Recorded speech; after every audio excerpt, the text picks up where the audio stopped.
Good day, fellow champions of inclusion. I am Aaron, and this is the Inclusive Dad podcast, where we explore inclusion and make it practical.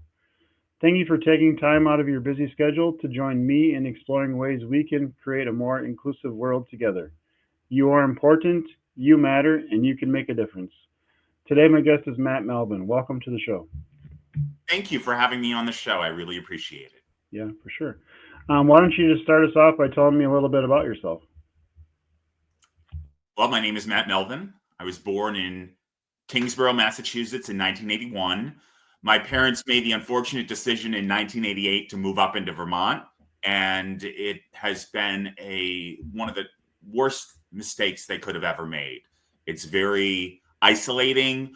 It removed me from one of my closest friends that lived in a neighborhood right next to us, and it's been a nightmare. That's unfortunate. It's just so small. I mean, it's just very. It is. Vermont has 650,000 people. New Hampshire, which is a little bigger than Vermont, but it has 1.3 million people. Okay. Just to give you an idea. Sure. Yeah, it's not a lot of people. Right. Yeah. Let's start off. What is your definition of inclusion? Inclusion means everyone has equal access to opportunities and resources. Different perspectives are encouraged and appreciated. People feel safe being themselves without fear or bias or exclusion. That's a great definition. I love that. Has that always kind of been your definition, or do you think it's changed over time? I think it's changed drastically over the course of my time. Yeah. I mean, I think everything changes. You know, I have friends that have been married for quite some time, and they'll say to me, Matt, my partner isn't the way he or she was 20 years ago. And I said, you're not the same person. Right. We as human beings evolve. We're different than we were 15, 20 years ago. Yeah. So no, nobody's partner is the same they were 15 or 20 years ago. I mean, change for most people, you know, there's an old saying, the only individual that wants change is a baby's wet diaper. Yeah, that's a good one. No, that is very true. I mean, yeah, we all change. I mean, I've not even close to the person I was growing up. I mean, stuff happens in your life and it sets you on a different trajectory. For me, a big thing was my daughter being born. She's 22. Her name's Cecilia. She has cerebral palsy and epilepsy, and I just had no exposure to disability or anything like that until she was born. And once she was born and, that stuff came into my life is, I mean, I never would have guessed I'd be having a podcast talking about inclusion or disability, but I mean, stuff happens, and I mean, I'm grateful for how it's turned out. It's just not what I would have expected for sure. Yeah. I mean, I could ask you questions, but go for it if you want. What led you to start a podcast? Yeah, so it was about actually around a year ago this time. I was a guest on a few podcasts, and like the first one's like, when are you going to start your podcast? And I was like, okay, that's interesting. And then the second one was the same question. Third one, I'm like, okay, there's something here, because that's like 3 in a row people ask me. Right.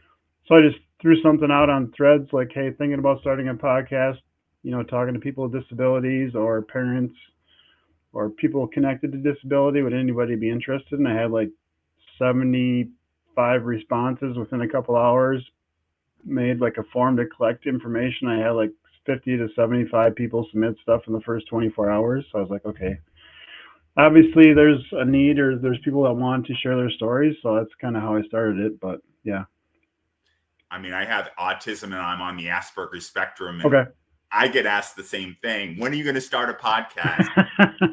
My response is when God tells me to do that. Just sure. Like I've been told, well, you should be a pastor. Well, that's a calling from God. You know, for me, when I try to make decisions on my own without letting God take the wheel, it's always bad. I always make bad decisions. So, I mean, if you read my book, Bullied Behind Bars, a gay Trump supporter goes to prison.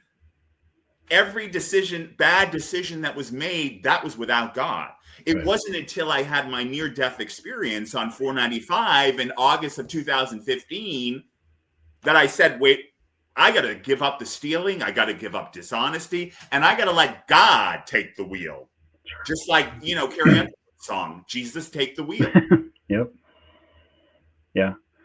Yeah. I mean, I don't know. I mean, God didn't tell me, or like, I don't think he didn't like speak to me to do the podcast. It's just, to me, it was, I don't know if God talks like that too, where he just, things line up, and you know what I mean? And just like something's going on. People keep suggesting it, and it kind of keeps getting the signal, and I felt at ease about it. So yeah, that kind of just, it was interesting though, because I had not thought about it, and then people were like, when are you going to do it? When are you going to do it? And I was like, okay, this is odd. And then, yeah, people really seemed to want a place to share their stories and, share their experiences with disability. So yeah, but yeah, I understand. Do you want to go a little bit into like your story about what led you to being in prison in the book and that kind of stuff? Absolutely. I'm an open book. I'm happy to talk about anything. So my legal trouble began in 2004 when I was working at a car dealership, Freedom Nissan, and I earned some commissions and they didn't want to pay me. And I took the law into my own hand and tried to sell a vehicle. But there were mistakes before that. It started off with speeding, walking out of a restaurant without paying. It's just that thrill. I mean, most people don't understand. I mean, one of my weaknesses is impulsivity. And I've had to really watch that because when I act on it, it always gets in trouble. But that is my shadow, Aaron. So my shadow is always it's never going to go away. I have to, instead of putting my shadow behind me, I put my shadow in front of me. And a shadow, for those of you who don't know, is something you hide, repress, or deny. Everyone has a shadow. The key is to that shadow and your goal are equally as important. But if you let that shadow get out of hand, like I did many, many times, that's where I got into trouble. Yeah. So recognizing that shadow and talking about it and really thinking through the consequences. I always tell people, Aaron, every decision we make has both positive and negative consequences. Right, for sure. Yeah, absolutely. So have you found other things you can do to kind of get you that, you kind of rush or whatever feeling you get from those impulsive decisions? Have you found some safe, healthy ways to maybe get that? I would say two. One, prayer. Prayer always helps me. Two, talking to other people. And three, thinking. I don't know if you're familiar with SWOT. I'm a sales guy, so I use it both personally and professionally. And it stands for strengths, weaknesses, opportunities, threats. Yep. Sure. So you kind of go through that process thinking about stuff, or is that what you do? Okay. And the fourth, I would say, would be journaling. Okay. How? I mean, I've tried to journal. I mean, I don't know if I can actually say I've tried journaling. I mean, I've sat down and tried to write out stuff before, and I just have a hard time with that. Was it easy for you, or how does that work for you, the journaling process? I mean, I think the key to journaling is that your cell phone is nowhere near you. Yeah, that.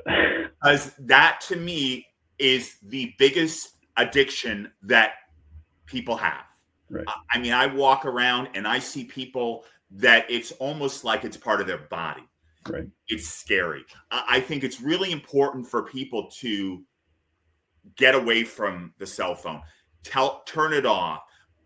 Silence it. And that is the huge distraction, and it's an addiction. Yeah, for sure.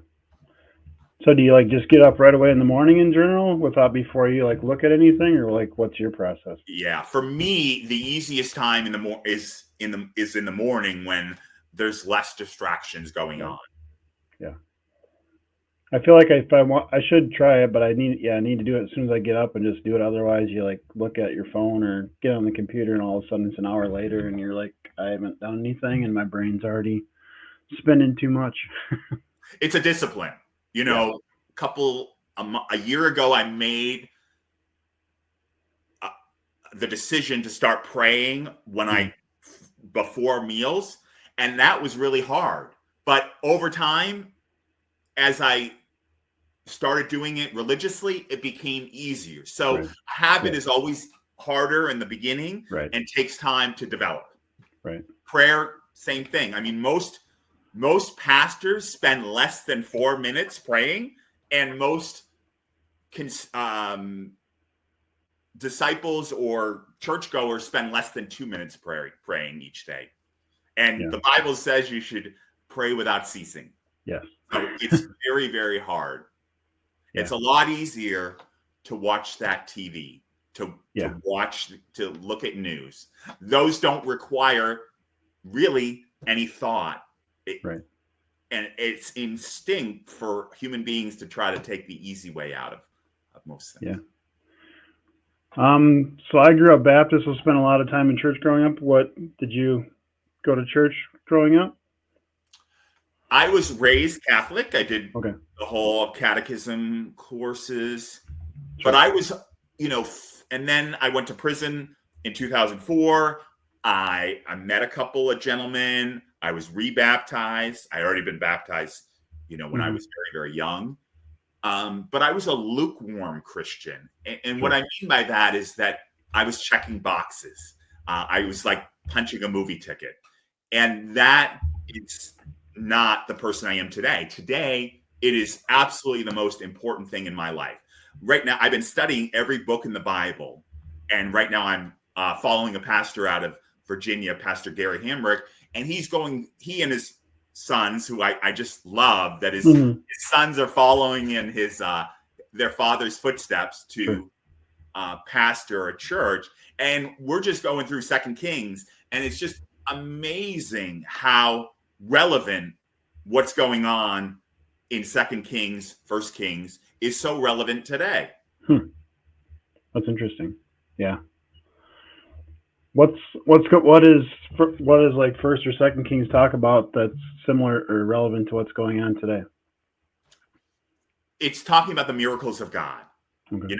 Elijah was one of 2 men that was actually raptured up to heaven and didn't die. Enoch was the other one. But Elisha versus Elijah. Yep. Elisha performed 16 miracles. Well, his mentor, Elijah, performed 8 miracles. And Elisha asked Elijah, before Elijah was raptured up into heaven, for a double portion. And guess what? 16, 8, double portion. Interesting. So do you think miracles still happen today? Absolutely. A lot of people try to want to predict or want to know what the miracle is. That's not how it works. God works in mysterious ways. Right. We, as human beings, will never figure out where God is going. I love it when Judge Judy says, don't try to figure out where I'm going. Just answer my questions. If you don't have anything to hide, the truth will set you free. But if you're trying to cover up and trying to conceal stuff, it always comes out. And just remember, and this was mentioned in Kings, that God sees and knows everything that's going on. He cannot hide anything. God already knows what we're going to do. Yeah. And he's merciful. And he's forgiving. But there is eventually going to be a line in the sand that if we cross it, that's the end. There has to be. Because otherwise, we would just continue to do the same thing. And the definition of insanity is doing the same thing repeatedly and expecting different results. Yeah. I know that if I drive 105 on the highway, I'm going to get a ticket. And for me, I love driving fast. The fastest I've ever driven is 130. It's a rush. It's fun, but there are consequences. If somebody dies, that's the end of their life and my life. So thinking through those consequences and making better decisions, that's what I've learned. Yeah. 130, what were you driving? I was driving a minivan. A minivan can go 130? Absolutely. Wow. Well, we have a minivan, but that's my girlfriend's vehicle. She drives more, so I don't know if she wants me to test to see if it'll go 130. It will. It's Yeah, a rush, man. I went to a men's weekend a couple of years ago, Yep. and I asked, how many men drive till it's almost an empty tank? Because I do that. It's a rush too. And Right.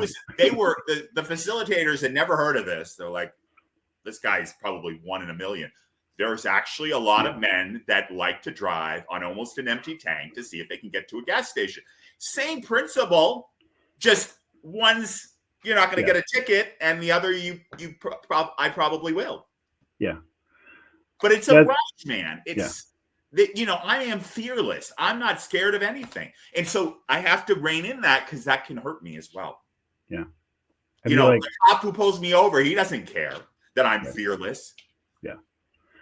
So have you jumped out of planes or did anything crazy like that? That's on my bucket list. The key is to try to find somebody that wants that rush with me, because jumping out of an airplane by yourself is no fun. That's true.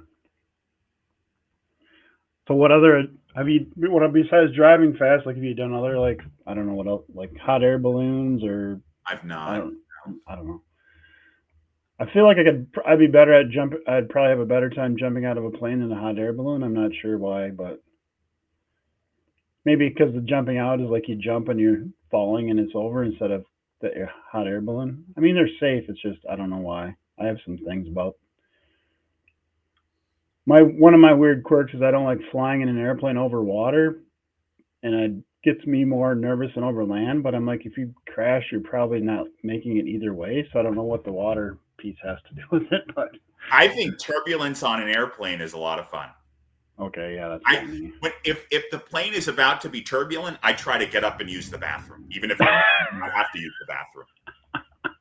So you're not in your seat when it's moving around? Yeah, it's fun. Okay. Yeah, we're different people, but that's okay. What about heights? Do you like heights? I suppose you like heights too. Oh, I don't mind heights at all. Yeah. No issue. No issue. Yeah. Do you want to talk a little bit about your book, or what some of the stories that you may be sharing there about being in prison and what you've got out of that, or what you learned from that whole process? What I learned was that my disability doesn't affect the outcome in terms of sentencing. I was diagnosed very, very young, and the court system had a mental health court. However, 2 individuals decided that I didn't fit the criteria and wouldn't allow me into the mental health court. If I had completed the mental health court successfully, not picking up any charges and showing up when I was told, then my record probably would have been expunged right now. But instead, they decided that I should go through the regular court system. And as a result, I'm currently struggling to find a job. And all, additional ramifications if I want to adopt a child, that probably won't happen. Lying showing up early in the TSA line, that doesn't apply. So there's a lot of ramifications as a result of a couple of bad decisions. Okay, that's interesting. Okay. So they have a certain criteria that they say you need to meet to do that, and you just weren't to the level that they said you need to be to go there? Is that what you're saying? I think it was biased. Okay. That's my personal opinion. Yeah. Well, that's unfortunate. Yeah, it is interesting, how somebody's decision on something like that can have a life-altering effect for somebody else. There's many places in the system where that is the case though. So the judicial system in America locks up. Somebody's locked up every 2 seconds of every day, every 2 seconds. Okay. The U.S. has more people incarcerated than almost every other country in the world. Right. The judicial system is corrupt. I mean, I saw it just getting a speeding ticket in New Hampshire. You know, I got a speeding ticket, I don't know, 2000, a long time ago. I'm not going to estimate when it was. Show up to the hearing, the cop isn't there. So the rule is if the cop doesn't show up, it gets dismissed. The judge decided he was going to call the cop and see if he could come in. That is how corrupt the judicial system is in America. It is definitely, as you can see by the Mr. Diddy trial that's going on in New York City, it isn't equal, you know. Yeah. But what a lot of people don't realize is that if the government decides to go after somebody, they have unlimited resources. So even if I am George Soros and have a lot of money, the government still has more because they have unlimited resources. Yeah. They have unlimited subpoena power. They could put 20, 40 attorneys on the case if they really want. And that's what happened in my case. The government went to 5 different grand juries in the state of Vermont and finally gotten an indictment. And in the federal system, a grand jury will indict a ham sandwich because they're only shown one side of the case. Mm-hmm. Yeah, I've actually I've been called for jury duty a couple times. One of them actually was in the courtroom. They presented to us. I got picked, but then we sat through the trial. It was, we voted, made the decision, and then they come in. The judge actually came into the chambers afterwards and like thanked us for being on the jury. And then find out later like the whole story about the person. It's like they don't tell you the whole thing. You're on the jury and like you don't even know all the details. Like you're making a decision based on parts of the story because they decide like which stuff they're not going to tell you. And then it's like, okay, like it would have been helpful to know that while we were sitting there, but they don't tell you the whole thing. It's like, I've had two friends that have told me stories about serving on a jury. Yeah. One, he said one of the men on the jury said, "Hurry up, I got to go back to work." The other said, "Hurry up, I got to go back. I got to go see this hockey game." And that is the mentality of a lot of people that serve on jury. It's inconvenient, and I get it. I understand it's inconvenient. You're not getting paid, but here's the thing: somebody's life is on the line, and most people are selfish. They don't care. It's an inconvenience to them, and they don't really care. This person's life is on the line. And it's not a jury of the defendant's peers. It's a jury of the prosecutor's peers, the judge's peers, the cops' peers. And they're all, police officers are the biggest gang in America. Yeah. I just saw this article yesterday. I find it ironic about a sheriff in Florida who was embezzling $2.6 million. I'm not sure if you saw that. No. Yeah, it's been on for years. Right. Yeah. Well, there's that, and the other part is I'm divorced, so you hired a lawyer. You go into like the courtroom, and we weren't agreeing on stuff, so go to the courtroom and talk to the judge, and like you hire a lawyer. I paid him a lot of money, and then you get in there and you can tell like my lawyer is being kind of buddy with my ex-wife's lawyer. I'm like, okay, you're supposed to be on my side, and then it's like, oh yeah, it's a smallish town. They all know each other. They go to the bar drinking with each other, and then they come to the courtroom, and it's supposed to be like for me and for somebody else, but it's like it's all just a game to them, and it's like, no, this is like literally makes a huge difference on how this turns out. Can you I'm paying you? Can you do what I want you to do? Yeah, it's interesting. Most people are more likely to end up in a courtroom than they are to end up in the hospital. Yeah. That For makes me, sense. I don't think I've really ever been in a hospital. I've gone to see people that have been in the hospital, but I've never personally ended up in the hospital. Right. Yeah, and the other time I went to court was over a speeding ticket because I think I didn't agree with like what the speed was. They said they clocked me at, so I showed up and sitting in the courtroom and it was there for quite a while. The person that went right in front of me was probably like a 20-year-old female, so she dressed like pretty suggestively, and the prosecutor guy was not much older than her, so she didn't get any. I mean, like hers got dismissed or something. So I got up after her. I don't remember what I said, but I'm like, and I ended up, having still stuck. But if I didn't do anything for like a year, it got erased. But it's like you can. I mean, she goes up there, acting a certain way, and like hers got wiped out on the spot. And I'm like, okay, that's not really cool. Like that guy literally just wiped hers off because he thought she was cute, and I go up there and like, but you know what I mean? It's just you see weird stuff when you're in there, for sure. Did you meet some nice people in jail, or did you? Absolutely not. No, No. I didn't meet anybody decent when I was in prison. One of the individuals that I played cards with ended up on Father's Day, and I want to say 22, but I don't know exactly which year it was without looking at my calendar, and my calendar isn't in front of me. Yeah. It was Father's Day, either 21 or 22, and he ended up showing at our house, at my parents' house, and thinking he was going to stay here. And it was very, very scary because my information by the corrupt liberal newspaper, my address was listed online. Mm-hmm. So it put my family's safety in jeopardy. Right. That's not good. That's not good. How do you think we can use empathy to be more inclusive?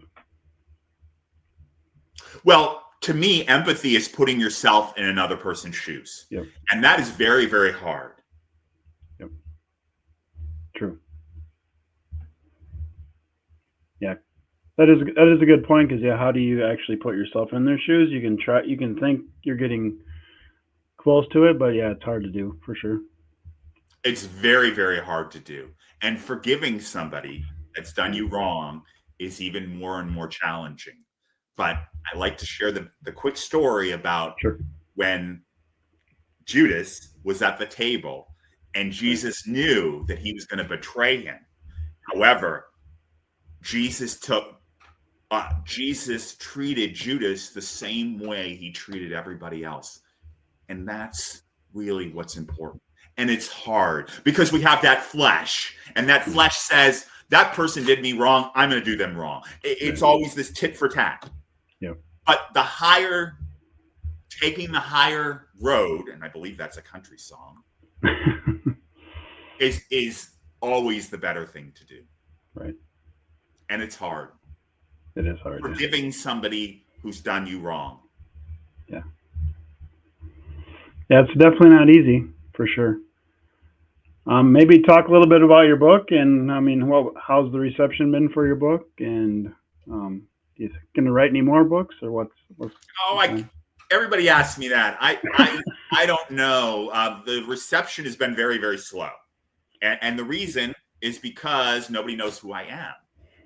I'm not Stephen King, and the moment I write a book, copies start disappearing off the shelf. Right. So it's very, very challenging. So I try to go on as many podcasts as I can, but it's also challenging because I don't have any name recognition. If any of your viewers know Joe Rogan personally, I'd love to go on his show. There you go. Yeah. Yeah. What was like the process for you in writing your book? You wanted to get your story out and share with the world, or what kind of got you to do it? I was actually writing while I was in prison, and one of the prisons I was at, my journal entries were actually confiscated. So these guards knew what was going on. They knew that what I was saying could jeopardize them. And, you know, I was taking a big risk. Again, that fearless came into play. And, you know, I could have been seriously hurt because I was writing about inmates, and you don't do that. You don't talk about other inmates. But I wanted to share my story. It was cathartic for me. Journaling has always been a stress reliever and a way that I can get my feelings out on paper and feel better. Sure. Yeah. What is one tip you can share to help the listeners be more inclusive today? So just something anybody can start doing today to be more inclusive. Being asked to dance and feeling like you belong on the dance floor. There you go. That's great. That's awesome. Is there anything else you want to talk about we haven't talked about? We covered quite a bit, I think. One more thing. Sure. Today represents the 84th anniversary of D-Day. So I wanted to say thank you to all the troops who have served who have come and gone in that period of time. You're right. 84 years already? Yeah, it has been. June 6th, right? Yep. June 6th, 1941, yes. Yeah, thank you. Where's the best place for everybody to connect with you? On social media, on my website, bulliedbehindbars.com. Okay. Email me. Happy to connect. That's awesome. Ready for the last question? Yes. Do you like Spam lunch meat? Yes or no? Absolutely not. No? That was fast. Yeah, I live near Austin, Minnesota, where they make Spam and where the Spam Museum is located. So I've been asking all my guests just kind of a funny question. But yeah, it's usually that. It's usually a strong yes, a strong no, or a I haven't had it. Those are the three responses usually. Well, thank you so much for being on the show today. Thank you very much for having me, and happy D-Day. Yeah, thank you. To those listening, thank you for allowing me to be part of your journey. It is truly an honor. Please join the podcast newsletter by clicking on the link in the episode description to keep up with the latest episodes. Together, we can make the world more inclusive. Until next time, stay empowered and be a champion for inclusion.